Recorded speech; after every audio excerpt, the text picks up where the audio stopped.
Boa tarde, pessoas. Tudo bem com vocês? Tenho certeza que sim. Hoje eu venho aqui falar um pouquinho sobre os concursos públicos e é uma pequena palestra a qual nós faremos uma abordagem acerca do estudo, do aprendizado, da aprovação e da qualidade de vida para os concurseiros, para os propostos concurseiros. Primeiramente, eu quero reiterar, não sou concurseiro profissional, não sou o frenético concurseiro que está constantemente realizando concursos, mas como qualquer brasileiro comum, sou aquele que percebe as vantagens que oferecem os concursos públicos e, portanto, possuo alguma experiência sobre isso e venho aqui então compartilhar com vocês um pouquinho desta minha experiência, porque, como eu disse, eu não sou concurseiro profissional, mas sou apenas um amante do aprendizado. Então eu vou contar de modo bem breve minhas principais experiências, não são todas, mas são as principais, pelo menos, em concurso, para ajudarem vocês refletirem, ajudarem vocês que possuem interesse no tema, que querem fazer um concurso, não sabem se vão fazer o concurso, o que optam, se desistem, se não desistem. Porque, como eu volta e meia venho reiterado, meu papel aqui não é falar aquilo que todos estão falando o tempo todo, exatamente do mesmo modo, só trocando algumas palavras. Nosso propósito aqui, como volta e meia tenho dito, é acima de tudo o desenvolvimento humano. E isso implica em qualidade de vida humana. Isso implica que neste processo é necessário que tenhamos qualidade de vida, porque senão tudo mais perde o sentido. Ou seja, de que adianta eu ter um propósito que não me fará bem, não irá me oferecer qualidade de vida? Então nós vamos conversar um pouquinho para que nós compreendamos sempre o que é o melhor para nós. Nós precisamos compreender o que é o melhor para nós e o que nós compreendemos como melhor para nós e não o que os outros estão nos dizendo que é o melhor para nós. Ok? Bom, eu também já falei em outros vídeos, fiz alguma abordagem sobre este tema, mas aqui de modo mais específico eu falarei destes concursos. Em 1994 foi a minha primeira experiência, minha primeira concorrência diante de um processo seletivo. Fora no Instituto Educacional em meados de 1994, onde eu acabei sendo selecionado por um processo que me classificava para realizar um curso de microinformática, que eu já disse em outros vídeos, um curso maravilhoso. Aliás, foi uma grandiosa oportunidade que eu tive e que eu tivera e que colaborou muito com a minha carreira, colaborou muito com o meu processo de aprendizagem a partir daí. Porque o curso, precisamos ter em mente que um curso, ele não deixa de ser nele mesmo. Ele é início de um processo, o qual nós carregaremos por toda a vida. O meu objetivo não era ter uma certificação, o meu objetivo era aprender um ofício, compreender uma profissão e com isso então atuar com ela. E na época era falado que o computador seria o futuro, a informática era o futuro e de fato seria o futuro, mas como seria não estava muito claro como seria este futuro, mas de qualquer modo acompanhando, seguindo esta lógica, este conceito, né? Eu aproximei, me interessei e fui selecionado no Instituto Público para realizar este curso. Que na sequência eu tive uma experiência muito bacana, porque era uma época que raramente alguém tinha um computador pessoal. Na verdade, o único microcomputador que eu havia tido contato eram com estes computadores do curso, quando eu fiz este curso. E eu possuí um amigo que era filho de um grande empresário, inclusive com obras publicadas na área da metrologia, na área da mecânica, e ele possuía um microcomputador. Hoje é um engenheiro numa grande indústria. Então era o único contato que eu tinha com o computador, mas eu não tinha e raramente alguém tinha. Tanto que eu estou dizendo que o único que tinha era este meu amigo, mas que já tinha uma história, já tinha uma tradição familiar de engenheiros, de pessoas que estavam atuantes e ligadas na vanguarda das profissões, diríamos assim. Bom, e eu fiz este curso então em meados de 1994. Naquela época, você pagava para formatar um computador um salário mínimo, um microcomputador. Pagava-se um salário mínimo para poder as pessoas formatarem um microcomputador. Pelo menos aqui na minha região, na minha cidade era este valor. Era raro alguma empresa que fazia este serviço, eram muito poucas. Inclusive meus colegas, muitos fizeram riquezas nesta época com a microinformática. E eu logo depois deste curso então fui para a capital para comprar um computador, trouxe debaixo dos braços Pentium MMX 233 MHz, HD de 1.2 GB, sistema operacional de interface gráfica. Era o auge da computação. Fui na capital do meu país buscar um computador e trouxe debaixo do braço a R$ 1.200, o que naquela época era equivalente a mais ou menos uns 10 salários mínimos, ou sei lá, ou talvez 15, ou até 20. Eu me lembro que era um volume, era um dinheiro que eu já era um empreendedor, que em outros vídeos eu conto a minha história como empresário. E então eu tinha este dinheiro, era um interesse, e fui investir, fui trabalhar e fui comprar este microcomputador. Mas enfim, aqui eu quis contar esta historinha só para nós entendermos o todo raciocínio, que como eu disse, eu não sou concurseiro profissional, e a ideia de nossa palestra aqui é falarmos de modo mais abrangente, e como eu comecei dizendo, também não é repetirmos os velhos paradigmas. Então não tem velhos paradigmas aqui. Bom, em 1997 eu fiz um processo seletivo numa instituição, no instituto público também, foram mais ou menos 400 inscritos, e eu fora classificado em 52º, também era um instituto o qual eu estudaria para formar-me em técnico, para formar-me em TI como técnico. E no meio de 400 inscritos eu fiquei em 52º. Só que naquela época as linguagens de programação que existia, que era comum, eram linguagens que hoje são praticamente extintas. Inclusive alguns colegas que formaram neste instituto, a esmagadora maioria deles não trabalham na área, não utilizam mais aquelas linguagens.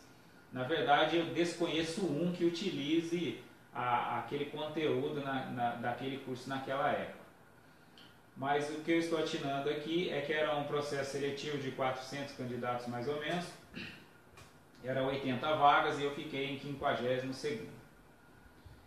E no ano de 2000 eu fiz um concurso, agora um concurso a nível estadual, era um concurso para a Polícia Militar Rodoviária. Foram quase 15 mil inscritos e foram classificados apenas 1.200, e eu fiquei na classificação, eu fiquei entre os primeiros 1.000, né? Entre estes 15 mil inscritos, eu fiquei com uma classificação, eu não me lembro exatamente qual foi, era 900 e alguma coisa a minha classificação ali, o 90º, 100º lugar, e era interessante porque naquela época era exigida a habilitação, né, a CNH, E mesmo exigindo a CNH, foram um concurso, era ensino médio e CNH basicamente. Mas foram 15 mil inscritos e eu fora classificado entre os primeiros, né, como eu falei, entre 900 ali. E foi uma prova na Universidade de Campinas, na Unicamp, e diga-se de passagem que horas de viagem daqui da minha cidade. Eu me lembro que nós saímos daqui à meia-noite para estarmos lá às 6 horas da manhã para fazer a prova. Então, uma dificuldade muito grande para fazer esta prova. E que depois eu soubera que a academia de polícia seria em Jardinópolis, divisa com o estado de Mato Grosso, o dobro de distância de onde eu havia realizado a prova. Quer dizer, eu mesmo sendo aprovado, não quis dar maiores continuidades. Na verdade, aqui da cidade só passaram 2 pessoas, eu e o meu amigo Jota, que hoje ele trabalha no posto policial rodoviário mais próximo da minha residência, mas foram mais de 10 anos para ele conseguir chegar até este posto policial. E o que é mais interessante é que depois disso, do mesmo modo, ele continuou sendo meu colega de trabalho, não porque eu acabei me formando como policial rodoviário, mas ele começou, hoje ele também é empresário, embora policial militar rodoviário, ele também já estava articulando alguma coisa com a esposa, para que a esposa empreendesse, que o intuito dele era, quando aposentar, cuidar da empresa da família, né? Então, colega, eu diria de modo indireto, né? E quando eu fiz este concurso da Polícia Rodoviária, que eu disse que foi na Unicamp a prova, depois disso eu fiz mais 2 vezes para a Polícia Militar do Estado de São Paulo, e eu passei na prova teórica estas 2 vezes. Mas contudo acabei tomando outras decisões, tive outros destinos, enfim, não dei continuidade, até porque a minha decisão quando foi para fazer a prova da Polícia Rodoviária do Estado, eu não fiz, não era um ofício que eu buscava para mim, era porque o salário era atraente, era uma coisa que de algum modo atraiu, menos pelo meu desejo de atuar como tal. Ou seja, eu via o concurso público como uma forma de remuneração, não era como uma forma de exercício de uma profissão que eu gostaria, que eu tinha desejo em realizar. Eu, como eu disse, fiz mais 2 vezes para a Polícia Militar de São Paulo, e inclusive na capital, que também distante daqui, né, eu fui aprovado, foram aprovado nas 2 outras vezes que eu fiz, mas acabei não dando continuidade. Enfim, em 2001 passei por um processo seletivo em um instituto, de 178 inscritos, eu fiquei à frente de 172 inscritos, assumindo a 6ª posição. Nesta época eu não me preparei muito para este concurso, no sentido de estudar freneticamente, e aqui é um assunto que eu vou estar exaltando um pouco mais para que vocês possam entender a relação com as minhas aprovações e a relação que eu tenho com a minha dedicação, com o meu método de estudar, que eu vou falar também um pouquinho sobre a metodologia de estudo. Então eu estudei, na verdade, muito pouco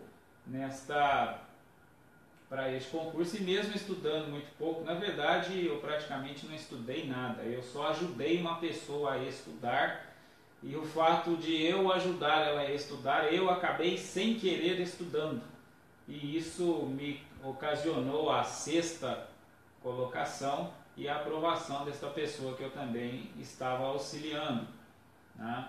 E em 2003 eu me inscrevi no concurso da Polícia Federal, E aqui uma situação bem interessante, porque eu não me lembro ao todo, eu me lembro foram foram mais de 600 mil inscritos, me lembrei, né? Foram mais de 600 mil inscritos, eu não me recordo muito bem, mas eu lembro que a relação candidato-vaga era um pouco mais de 600 candidatos por vaga. E isso foi em 2003, e eu fiz, junto com vários outros munícipes, na cidade de São José dos Campos. Nós fizemos uma prova num colégio, éramos naquele colégio quase 400 inscritos, e naquele colégio estavam realizando as provas as pessoas que tinham as iniciais G, H e I. Observe bem, 3 iniciais, G, H e I, quase 400 pessoas naquele colégio. E aí, ao ver a classificação, não teve um destes 400 deste colégio, ou seja, das 400 pessoas que estavam concorrendo a uma vaga comigo na Polícia Federal em São José dos Campos, dos 400 nenhum foi aprovado, porque na lista de aprovado não tinha ninguém com a letra G, H e I. Então era um concurso que pagaria-se muito bem, mas que a relação candidato-vaga era muito elevada. E aqui eu não estou me prendendo muito aos números de relação candidato-vaga. Eu estou mostrando que num colégio de 400 candidatos, os quais estavam lá colegas meus, munícipes, policiais civis, policiais militares, advogados, professores, enfim, tinha um profissional de todas as áreas, mas em virtude das circunstâncias destes, que não eram, imagino eu, concurseiro profissional, nenhum de nós naquele colégio, aproximadamente 400 pessoas, tivemos aprovação na Polícia Federal. O que eu tive alguns gastos, como eu disse, o município era longe, eu estudei, agora é um ponto que eu queria frisar. Eu disse que eu não estudei para o Instituto, só ajudei alguém a estudar e tive uma excelente classificação. Para o concurso da Polícia Federal eu estudei bastante, passei dias estudando, comprei as apostilas da vida, passei horas e horas estudando, decorei boa parte da apostila, mas mesmo assim não tive uma aprovação. Depois disso, em 2005, eu fui concorrer a uma vaga numa faculdade pública, e era uma relação eram quase 400 inscritos para 40 vagas, portanto uma relação de 10 candidatos vaga, e eu fiquei classificado em 23º. Curiosamente, também não estudei dedicadamente, diríamos assim, especificamente para este concurso, para esta concorrência, e mesmo assim obtive a classificação.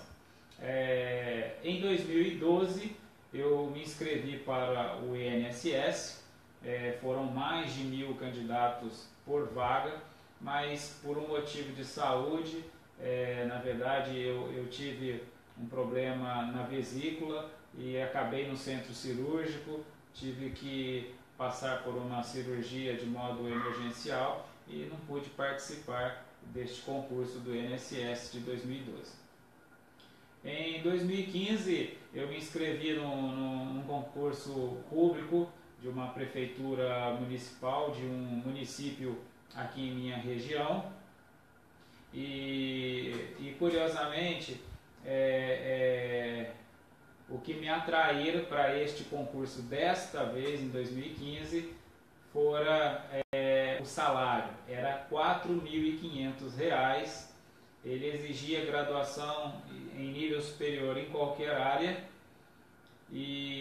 mas o salário era muito alto, levando em conta ainda o tamanho do município, e levando em conta um concurso público para um município bem próximo de minha região, no salário deste, o que aconteceu é que eu gastei horas, me dediquei horas estudando, eu peguei todo o edital, todo o conteúdo programático, estudei todo aquele conteúdo programático que nem era muito extenso se comparado a outros concursos.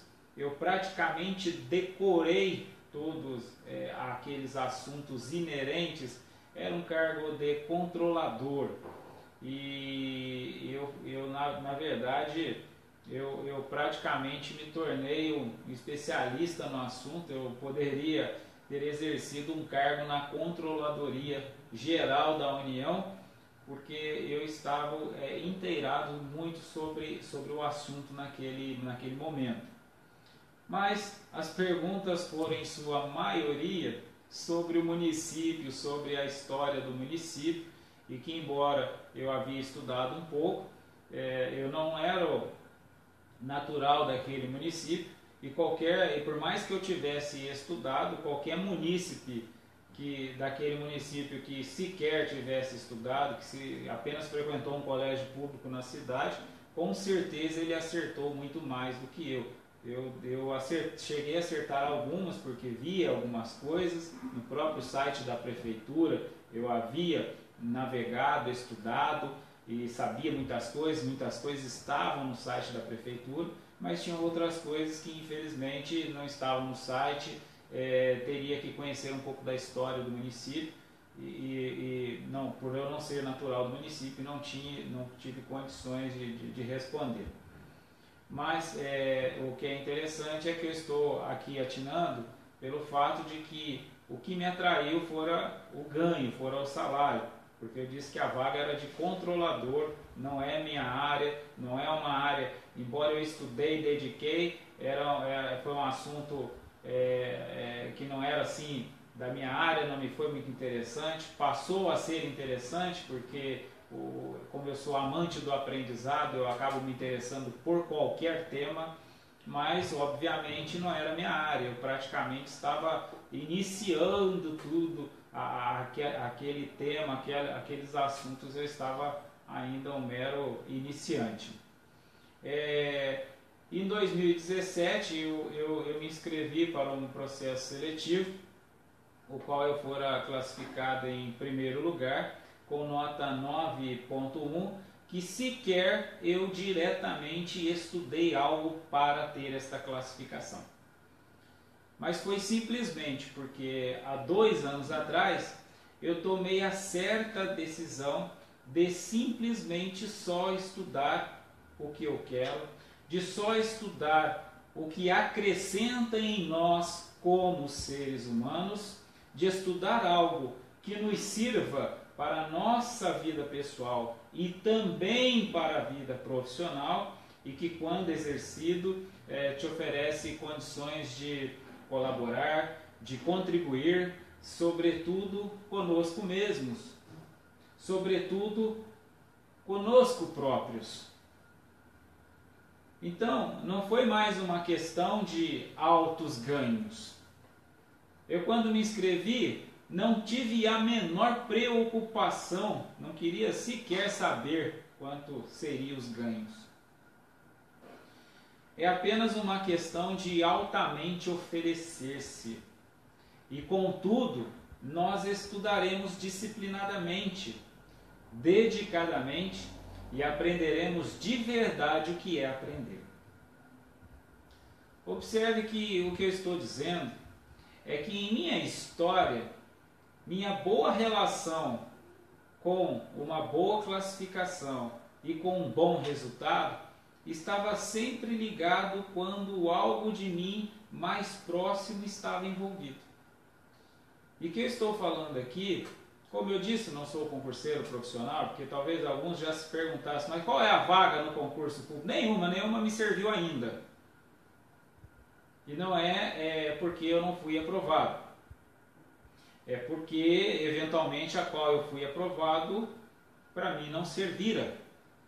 E a qual me serve, eu ainda não fui aprovado. Outro dia, eu conversando com uma colega que recentemente assumiu uma vaga num órgão público que paga R$ 8.000 iniciais, ela diz que também não estudou freneticamente. Ela simplesmente trocou os momentos de novela, de ouvir música diariamente, de ler notícia que não colabora com a formação do ser humano, com a formação humana dela. Ela parou de perder tempo com coisas que não lhe agregaram. Foi mais ou menos o que ela disse. Ela teve, acima de tudo, disciplina. Então a aprovação foi a mera consequência. Então, a partir do momento que ela tomou a decisão, inclusive esta colega não é muito jovem, e é aqui que eu estou começando a observar a importância da experiência, a importância daqueles que possuem uma trajetória real, concreta, que falam com conhecimento de causa. É claro que quem passou em um concurso, ele tem mais condições, ou melhor, tem completa condições de dizer como passar no concurso, pois ele é a prova própria. Mas o que eu estou começando a observar aqui é que ele, aquele que passou num concurso, em primeiro lugar que seja, ele é muito bom para dizer como passar, ele passar em primeiro lugar. Não quer dizer que o que ele tem a dizer é para você passar em primeiro lugar. Ele sabe exatamente o que é muito bom para ele passar em primeiro lugar. Mas você não é ele, logo não necessariamente o que ele tem a oferecer é aquilo que seja o melhor para você. E é neste sentido que eu começo a observar, porque como eu dissera no início, o tema de nossa palestra é estudo, aprendizado, aprovação e qualidade de vida. Porque de que vale estudarmos? Com qual objetivo estudaremos? Se nós estamos estudando, nós estamos aprendendo o quê? Decorando algo ou aprendendo algo? Se nós estamos aprendendo, nós estamos aprendendo para quê? Para chegar onde? Porque eu falei agora há pouco de minha colega, que assumira uma vaga num órgão público que inicialmente paga R$8.000 por mês, foi por conta de uma outra colega minha que simplesmente deixou essa vaga. E agora eu faço a seguinte pergunta: não era a vaga que todo mundo gostaria de ter? Sim. E por que alguém pede exoneração? Porque não estava tendo qualidade de vida. Porque só aqueles que estão vivendo a experiência própria poderão dizer o que é. Mas eventualmente, não são todos que estão dispostos a falar como eu estou aqui falando. Porque muitos de nós estão dispostos a falar apenas o que as pessoas gostariam de ouvir, independentemente se isto será o melhor para elas, mas com certeza o melhor para aquele que é o falante. E aqui o que eu estou dizendo é que não necessariamente o que nos está sendo apresentado é de fato bom para nós. E aqui eu quero fazer a seguinte observação.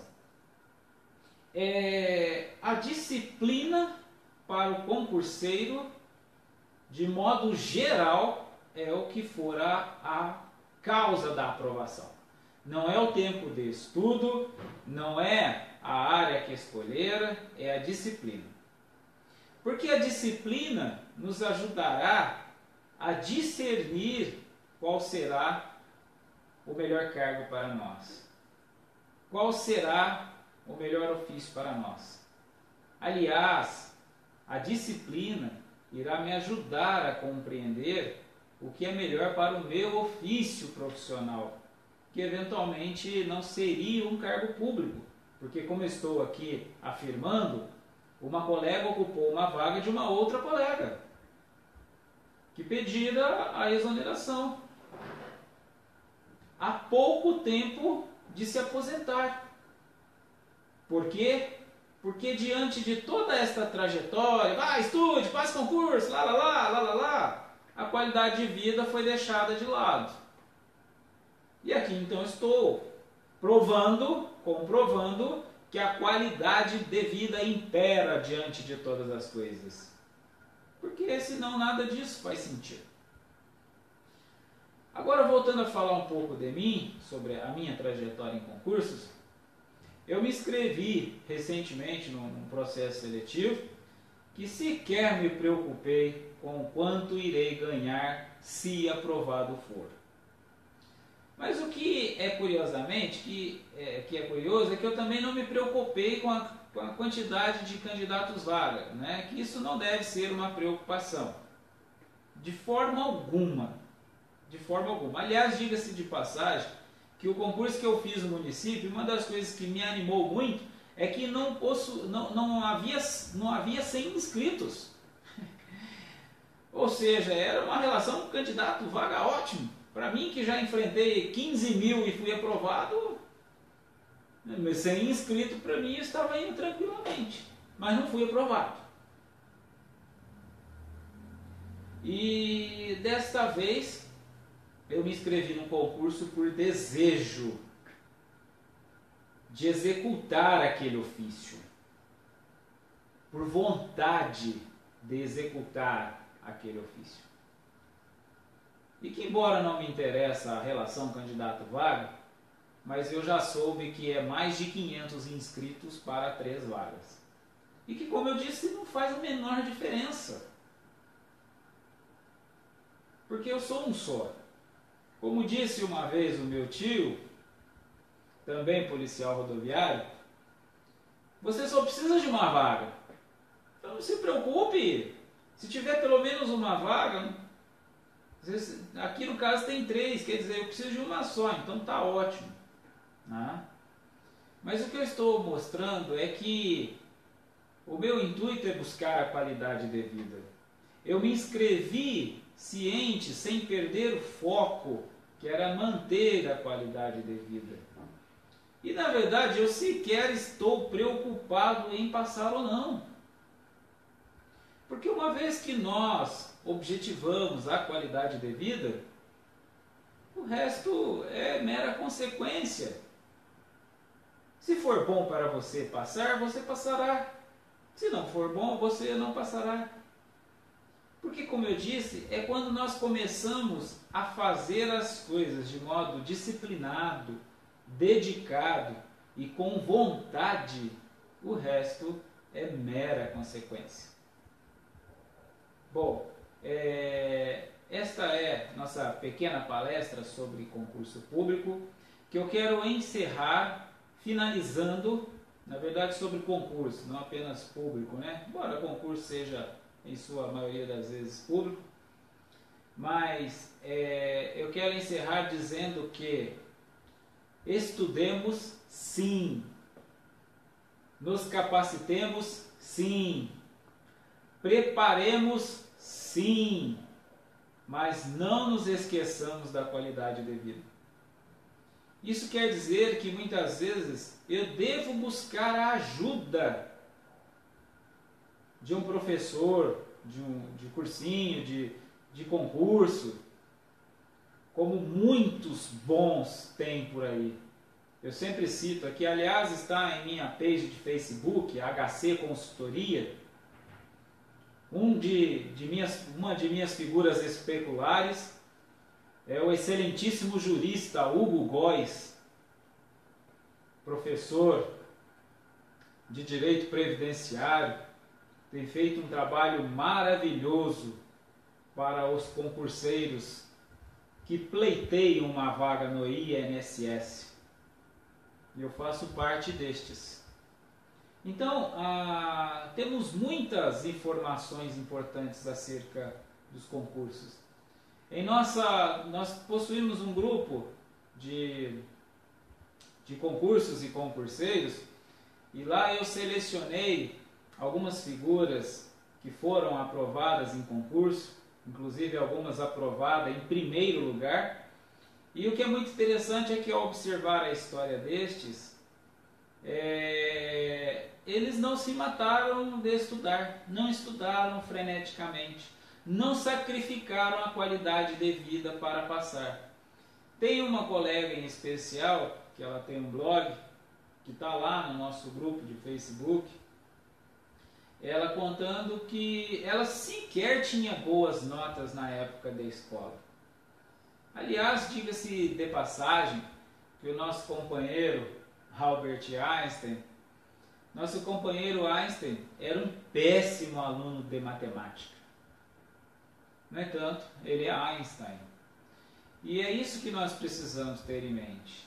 Que o importante é oferecermos o melhor de nós. Que o importante é buscarmos o melhor de nós. E nisto consiste também oferecermos o melhor de nós. E o resto, mera consequência. Então não desejo a vocês boa sorte. Desejo apenas disciplina e que vocês discernam bem o que é o melhor para vocês. Muito obrigado, lindo dia a todos.